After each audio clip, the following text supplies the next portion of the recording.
I'd like to turn to your speech. Don't want to hear the truth. I'd like to turn to your speech on the 22nd February. Your Telegraph article on the 22nd February, where you say that there are these ludicrous rules emanating from the EU, and that this is a reason for your decision to leave.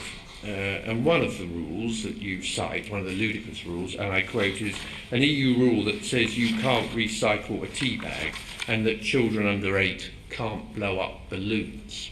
Well, may I say, Mr. Tyler, could you tell me which EU regulation or directive says that children under 8 can't blow up balloons? Yes, the European Commission's own website. I'll be happy to give you the number of the press release in a moment.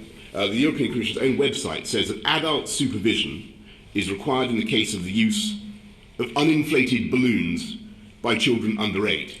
And, I have to say, in my household, I more or less man only children under 8 are allowed to blow up balloons in my household, Mr. Tari. I do think that it is absolutely ludicrous to have this kind of prescription set out at a European level. At a European level, I think it is absolutely bonkers, and I think you do. What You it do actually too. says, Boris, and I've got the toy safety directive requirements in front of me. It says, warning.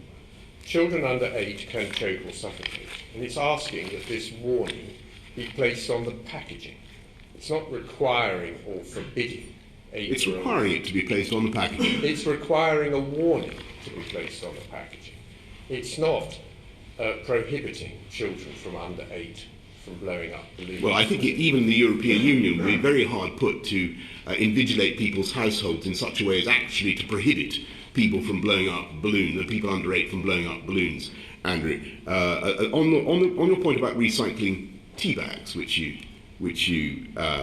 mentioned, there is, of course, and this is a classic example of gold plating.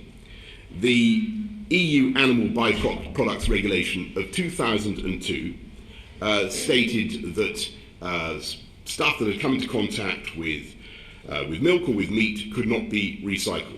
Cardiff Council decided to interpret the Animal Byproducts Regulation 2002 in such a way as to forbid people from recycling tea bags. Now that is a classic example, in my view, of the confluence of EU legislation with overzealous British implementation, which we might call gold plating. That we can perfectly well decide whether or not we want to implement it. It's not true, though, is it, to say that there is an EU regulation or directive that prohibits people from recycling tea bags? It would be true to say. Actually, it would be true to say that some countries might have gold-plated, or some councils might have gold-plated, or some regional authorities might have, or assemblies might have decided to gold-plate recycling tea bag. I think you will readily appreciate, Mr. Tari, that without the Animal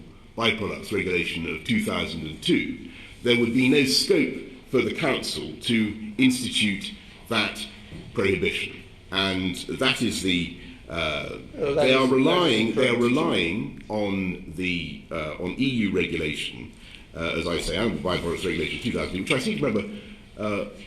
I think that's there's a separate regulation that forbids you from burying your own sheep on your own ground. I think that's the animal hygiene regulation. Well, we haven't got into sheep yet, but 2001. There are myriad of these things, and they are taken and used by UK officials, however well-meaning, in such a way as to add greatly to the burden.